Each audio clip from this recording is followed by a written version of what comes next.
Carlos Gali, decano de Teología de la Universidad Católica Argentina, ha tenido la enorme generosidad de estar con nosotros esta tarde y en este contexto. Carlos, gracias. Muy buenas tardes, Paulino, a vos y a todo tu equipo. Muy gentil. ¿Cuánto hace que te ordenaste de sacerdote? Ya van 40 años, en noviembre del año 81. ¿Cuándo te nació esa vocación? Más o menos a los 15 años. ¿Muchos hermanos? Somos 7, yo soy el mayor. Mis 4 hermanas fueron al mismo colegio que Leonora. Y Dios me dio la gracia de decidir mi vida muy joven. Pues terminé el secundario a los 16 y entré al seminario de Buenos Aires a los 17. Y siempre quise ser sacerdote y lo soy con alegría. Ya 40 años de ministerio son muchos, es una larga vida. ¿Y estuviste de sacerdote en distintas parroquias de la ciudad siempre? Sí, porque pertenezco a la Arquidiócesis de Buenos Aires. Correcto. Pero más bien me he dedicado a la teología. En la Facultad de Teología entré en el año 75 y nunca me fui. Estudiante de grado y posgrado, me doctoré, profesor ordinario, vicedecano, decano. Ya es la 4ª vez que mis colegas me eligieron decano en distintas épocas. ¿Cuántos años de decano? Y en la primera época, en los comienzos de los 2000, fueron 2 periodos de 3. Ahora, en 2017, otro periodo de 3 que se alargó 1 año y medio por la pandemia. Y aún así me volvieron a votar para ser decano hasta el 24. ¿Tenés muchos estudiantes? Sí, para hacer una facultad de teología presencial en América Latina tenemos más de 400 estudiantes en las distintas carreras. En el grado más o menos 1/3 de laicos, 1/3 de seminaristas y 1/3 de religiosos y religiosas. En el posgrado muchos sacerdotes, pero también laicos y laicas. ¿Qué te pasa cuando lo ves? Me emociona mucho porque desde 2020 no hay un Vía Crucis así. Recordamos que en marzo de ese año el Papa solo, en una plaza de San Pedro lluviosa, hizo su oración por la humanidad al comienzo de la pandemia. Si tenemos alguna imagen, una foto, me gustaría recrearla y contrastarla. Me parece que es un contraste entre inequívoco. Él solo, que representa la Iglesia, la familia humana, y esta multitud que representa a los creyentes católicos que quieren compartir el camino de Jesús. Eso significa Vía Crucis. En aquel mensaje dijo la famosa frase: nadie se salva solo, todos estamos en la misma barca. La pandemia, como toda crisis, no es solo una amenaza, sino una posibilidad de salir mejor. Bueno, por lo visto no hemos salido mucho mejor, ¿no? Pero ¿Sos escéptico de ese día después? No soy escéptico, no. Soy muy esperanzado. Creo que hay que distinguir entre optimismo y esperanza. El optimismo puede ser un talante del espíritu psicológico, una forma de encarar las cosas. La esperanza es una actitud más profunda, es la virtud propia del peregrino, el que camina y sabe que aun cuando las cosas van mal pueden ser mejores, porque el ser humano es un don dado a sí mismo. Dios nos ha dado nuestra libertad para poder cambiar las cosas y poder ser mejores. Entonces, la esperanza se funda, por un lado, en una gran confianza en la condición humana, capaz de lo peor, como vemos en Ucrania, y capaz de lo mejor, como vemos en la solidaridad hacia los desplazados ucranianos. Pero sobre todo se funda en Dios, que es el que nos sostiene en la esperanza, es el Dios de la esperanza, el que nos acompaña para poder sacar vida de muerte. Y eso es la fe cristiana en la Pascua y en la resurrección. Que la vida vence a la muerte, que el amor vence al odio y que la fraternidad frente al fratricidio. Eso celebraremos en el paso del Viernes Santo al Domingo de Resurrección.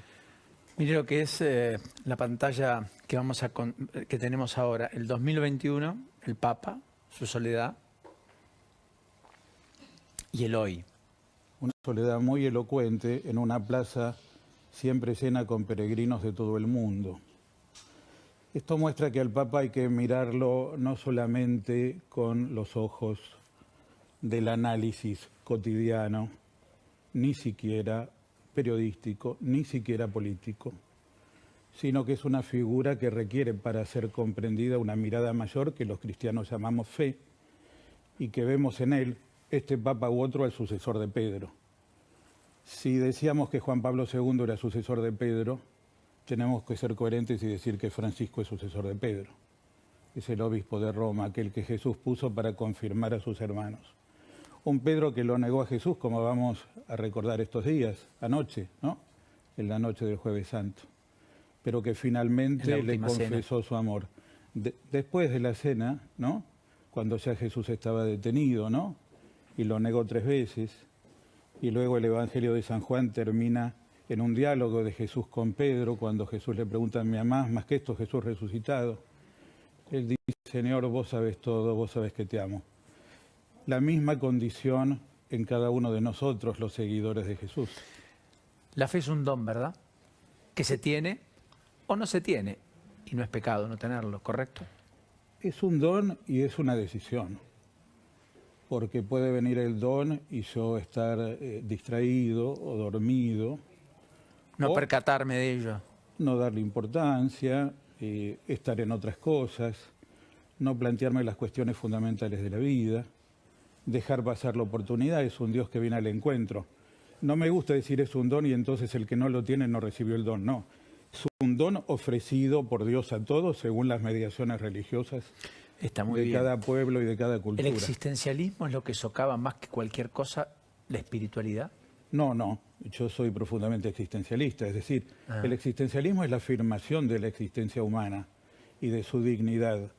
Lo que pasa que eso puede ser una afirmación absoluta, convirtiendo al ser humano en un Dios y prescindiendo de Dios, su creador, Señor y Padre, o bien una afirmación de la dignidad humana infinita porque está fundada en el amor de Dios, que es creador, Señor y Padre. Entonces hay un existencialismo llamado ateo, donde se tiende a prescindir de Dios, y hay un humanismo cristiano, que es el que cree infinitamente en la dignidad del hombre, porque cree infinitamente en el amor de Dios por cada ser humano. Hablaste de Francisco con enorme admiración. Dijiste que no puede ser fruto de un análisis coyuntural, ni siquiera político, etcétera. Sin embargo, algo le pasa al argentino medio con Francisco. ¿Al argentino medio o al argentino de clase media de tradición católica? Puede ser. A ver, ahondemos ahí. Que consume mucho los medios de comunicación y recibe mensajes diversos. Hay toda una biblioteca, ustedes la conocen mejor que yo, de políticos y medios que buscan manipular a Francisco, y hay toda otra biblioteca de políticos y medios que ataca a Francisco. La grieta argentina, que es un drama enorme, que fue elegida como política de confrontación por el gobierno que estuvo 12 años en 3 periodos, y seguida por el otro gobierno que estuvo 4 años, se condensa en la frase nosotros o ellos. La dijeron 2 presidentes, una presidenta y un presidente, en distintos periodos. Cuando lo que hay que hacer en la Argentina es recuperar la amistad social, buscar la cohesión, tratar de hacer una patria de hermanos para salir juntos de una situación muy difícil. Es nosotros y ellos. Por eso yo me resisto a que se ponga a Francisco, a los obispos, a la Iglesia, en medio de una grieta que no queremos, porque tratamos de tender puente entre los argentinos. Yo particularmente prefiero la actitud de las llamadas palomas de ambos lados y no de los halcones de ambos lados, que extreman la grieta porque es un negocio electoral. Entonces, se lo ha metido el Papa Francisco desde el comienzo en esto. ¿No tenés miedo que te digan que vos sos también un actor político al decir estas cosas? Yo no soy un actor político partidario, yo soy un cura que atiende una capilla en Flores Sur, y ahí me vas a ver en la campera del barrio o en el hábito de la misa. Y soy un decano que se dedica a la teología en la Argentina y en el mundo. ¿Es la misa del domingo? Sí, a las 11 siempre. 11 de la mañana. Mi capilla se llama San Juan 23. ¿Va mucha la gente? Única que tiene ese nombre. No va mucha gente porque es un barrio chico de gente mayor. Y que me dedico a la teología en la Argentina y en el mundo. Por eso me pongo el saco que me pongo para reuniones en la Santa Sede o para la conferencia que voy a dar en la Universidad de Friburgo en Alemania en 15 días. ¿Qué vas a Por dar lo ahí? tanto, yo Perdón, ¿qué charla vas? rechazo que nos quieran poner a todos en la grieta. No es una posición A o B, es otra. No hay dos modelos de país como se repite siempre, hay varios modelos de país que deben tomar lo mejor de uno y lo mejor del otro, como ha sucedido en otros países. No me gusta ni la religión del mercado ni la religión del Estado. Juan Pablo II enseñaba que el mercado y el Estado deben estar al servicio de las personas, de las familias y de la sociedad. Y deben buscar un equilibrio entre la libertad inalienable y la igualdad deseada. Y en ese camino tenemos que andar. A eso no sirven las polarizaciones extremas. Tenemos que buscar puntos de encuentro. Cuando vas a la Santa Sede, ¿qué haces? La Santa Sede, yo en este momento tengo dos cargos. Por un lado, soy miembro de la Comisión Teológica Internacional, una comisión que creó Pablo VI en el año 69, que se renueva para 5 años. Estuve en el periodo del 14 al 19, ahora estoy del 20 al 25. Somos 30 personas, mujeres y varones, dedicados a la teología del mundo entero, para tratar grandes cuestiones de la Iglesia y del mundo hoy. Y por otro lado, estoy en la Comisión Teológica de lo que se llama el Sínodo de los Obispos, una secretaría encargada por el Papa de promover la sinodalidad. Sinodalidad es una palabra difícil, de la jerga eclesiástica, que quiere decir caminar juntos. El estilo de iglesia que quiere el Papa Francisco es que caminemos juntos en una iglesia más participativa y misionera. Entonces yo estoy en la Comisión Teológica de la Secretaría que promueve el próximo sínodo a realizarse en el 23 para una iglesia sinodal. Ese es el tema. Te puedo retener un instante, pero tengo un último momento, pero retener un instante porque no puedo no preguntarte sobre la palabra en la carta a Gustavo Silvestre de Francisco respecto a que muchos periodistas tienden a caer en alguno de los 4 pecados y allí elige como uno de los pecados la coprofilia. ¿Sí? ¿Me aguarda? Yo te respondo eso si me dejas decir algo del Viernes Santo, de Cristo crucificado y de la esperanza. Sin duda. Por eso damos una pausa. Está Carlos Gali aquí con nosotros. Hasta hace 10 minutos conversábamos con él, decano de la Teología de la Universidad Católica Argentina, viendo esta imagen, además, lo que se está produciendo en el Vaticano, ¿no es cierto? Lo que se está produciendo con Francisco, que ahí aparece, que ahí emerge, en primer plano. Con una multitud que ha vuelto para participar del Vía Crucis del Viernes Santo. ¿Qué es el Vía Crucis del Viernes Santo? Es tratar de seguir el camino de Jesús desde que es apresado después de la última cena hasta su muerte en la cruz, donde Jesús es insultado, maltratado, torturado, como tantos seres humanos, por culpa de la violencia de otros, y muere en la peor de las formas de condena que había en el Imperio Romano, la más cruel y la más infamante, muere crucificado. Entonces allí vemos el motivo por el cual celebramos el Viernes Santo y por qué en cierto modo es el día más popular de la fe junto con la Navidad. Porque si en la Navidad vemos que Dios se hizo nuestro, humano, carne, niño, un bebé, que es más humano y tierno que un bebé, el Viernes Santo vemos que Dios en Cristo se hizo hombre que muere en la cruz y muere a causa de la violencia de otros seres humanos, no simplemente porque llegó al fin de sus días. Entonces, las personas y los pueblos se sienten acompañados por un Dios que se hizo hombre de la cuna a la cruz y que pasó por todos los sufrimientos que pasamos nosotros. Uno podría decir, ¿por qué recordar cuando tenemos tantos dolores? Pensemos todo lo que hemos sufrido en la pandemia.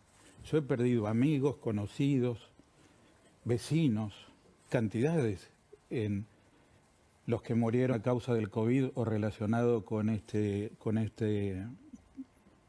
enfermedad. O bien mirando lo de Ucrania, tanta gente que sufre la devastación y la masacre de la guerra. ¿Por qué entonces este día mirar a otro que ha muerto? A Jesús en la cruz. Este es el Cristo de Velázquez, famoso pintor español del siglo de oro. ¿Por qué? Porque en él encontramos un Dios que pasó por la misma. Dios no vino a explicar el dolor en Cristo, vino a acompañarlo hasta el final. y vino a llenarlo de su presencia. Por eso cuando uno como sacerdote durante 40 años acompaña a tantas personas que sufren y mueren, uno está tratando de acompañarlos para que tengan un poco de paz. Y muchas veces ellos, los que saben entregarse con confianza a Dios, son los que te terminan dando paz. Porque si todos pasamos por la rebelión, la queja, la bronca, ante el dolor y ante la muerte, sobre todo de un inocente, de un chico, de una víctima, y preguntamos por qué. Es la pregunta teológica más popular, es una pregunta teológica. ¿Por qué a mí? ¿Por qué a mí? él? ¿Por qué a él? ¿Por qué a ella? Pero Jesús también hizo esa pregunta en la cruz. Dios mío, ¿por qué me abandonaste siendo el Hijo de Dios? Lo interpeló a su Padre. Se sintió abandonado como nos sentimos abandonados en los mayores dolores que sufrimos. No obstante, el mismo que se sintió abandonado se abandonó. Padre, en tus manos encomiendo mi espíritu. Es decir, nos ayudó a girar la posición frente al mal y la muerte. Uno se puede preguntar, como le preguntó el otro día un colega tuyo, Feynman, al padre Fernández, o un colega mío, ¿dónde está? Bueno, Dios no está en la guerra, Dios no está en las armas, Dios no está en la violencia, Dios está en las víctimas. ¿Cómo cuenta aquel gran escritor judío Elie Wiesel, cuando una mañana en el campo de concentración se despiertan y ven a un amigo, llamémosle crucificado, ahorcado, y uno pregunta, ¿y dónde está Dios en Auschwitz? Y otro dice, Dios está ahí, en ese ahorcado, en ese crucificado, ese es Cristo crucificado. Ahora, no lo digo solo yo, mirá lo que dijo el Papa Francisco el Domingo de Ramos, porque se habla de él sin leerlo permanentemente. Lo vemos en la locura de la guerra, donde se vuelve a crucificar a Cristo. Sí, Cristo es clavado en la cruz una vez más, en las madres que lloran la muerte injusta de los hijos y los maridos. Es crucificado en los refugiados que huyen de las bombas con los niños en brazos. Lo vemos todos los días. Es crucificado en los ancianos abandonados en la muerte, en los jóvenes privados de futuro, en los soldados enviados a matar a sus hermanos. Cristo hoy es crucificado allí. Eso fue el domingo pasado en la misa. El Domingo de Ramos. Ahora, hay muchos te completo, discúlpame. Cristo está en el que sufre. Y Cristo está en el que ama y ayuda al que sufre. En los millones de voluntarios ayudando a los refugiados. Bueno, déjame interpelarte un poquito. En la frontera y en todo el mundo. En un ida y vuelta, permítimelo. Sí, ¿cómo no? ¿Por qué no habla de Putin, Francisco? En la Argentina se escucha y se lee que el Papa no habla de la invasión a Ucrania, ¿no? Sí. No habla de la invasión a Ucrania. Sí, habla poco. No, qué poco, mirá. No, que habla poco, eso digo. No habla poco. Dicen en la Argentina que habla poco.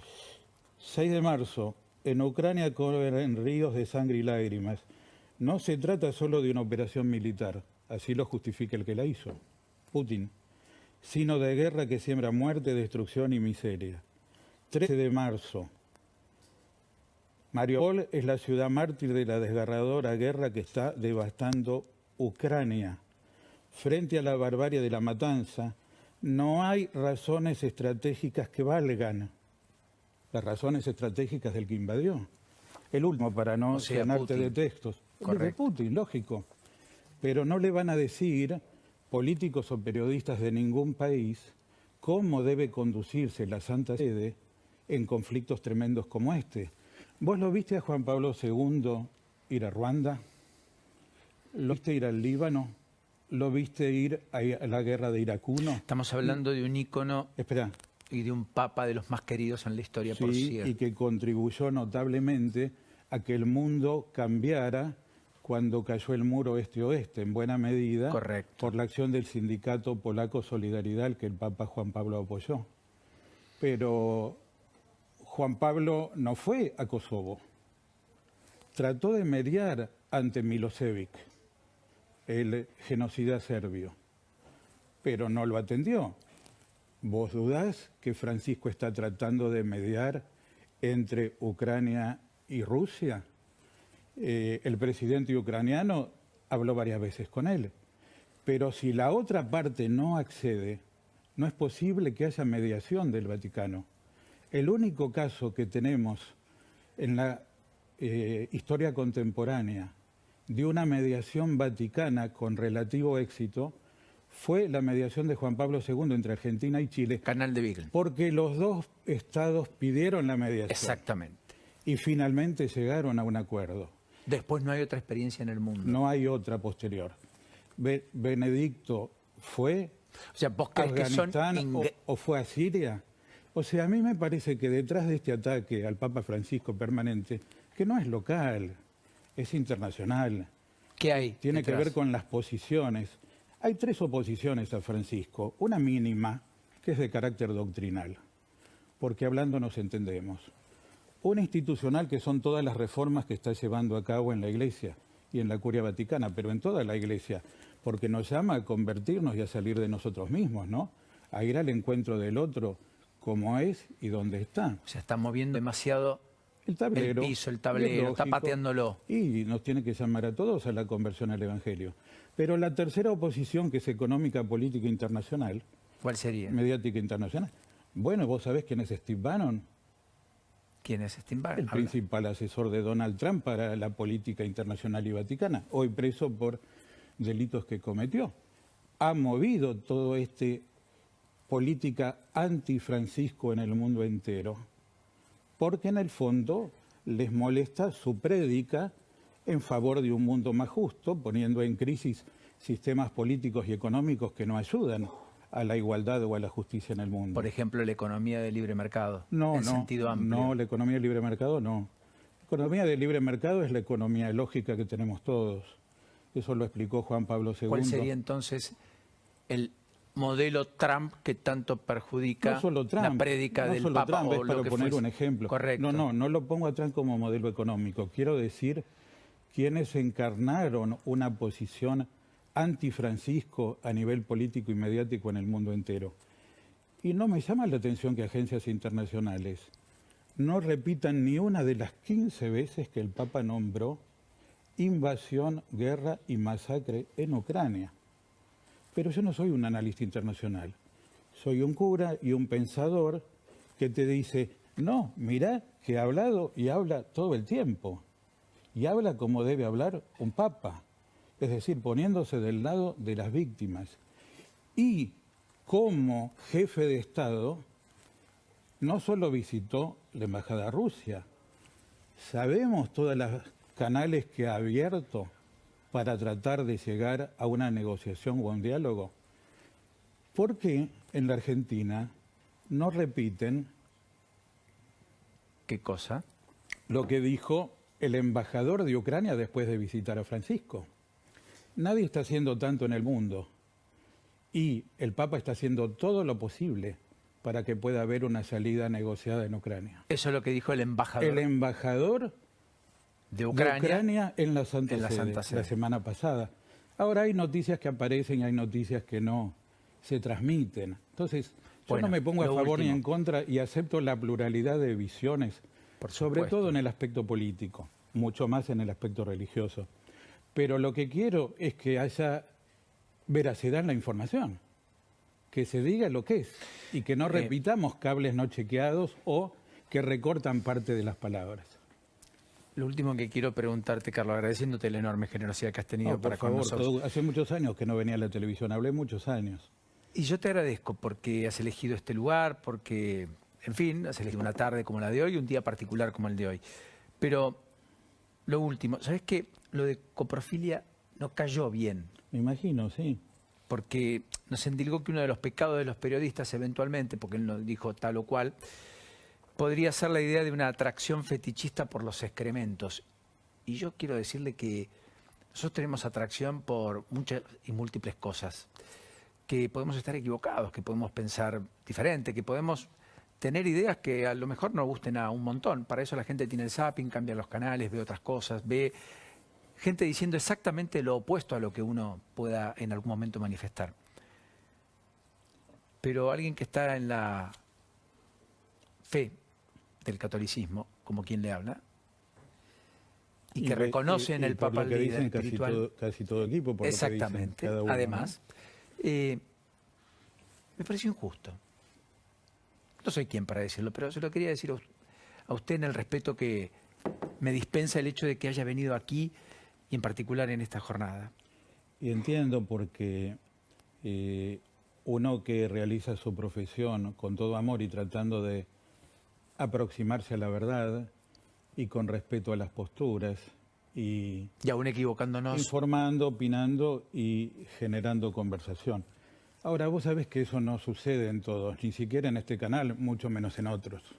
Es decir, hay periodistas que sirven a la verdad y hay periodistas que bajan línea. Eso lo sabemos. O militantes, de un lado o de otro. Pero yo creo que esa palabra hiere y entiendo que se puedan sentir los periodistas dolidos. Lo único que digo es que lo pongamos en contexto. Es una carta manuscrita privada que el señor periodista, con quien nunca traté en mi vida, la hizo pública. La hizo pública. ¿Por qué hacer pública una carta privada manuscrita? Usted no lo hubiera hecho. Nunca. Acá tengo muchas cartas manuscritas.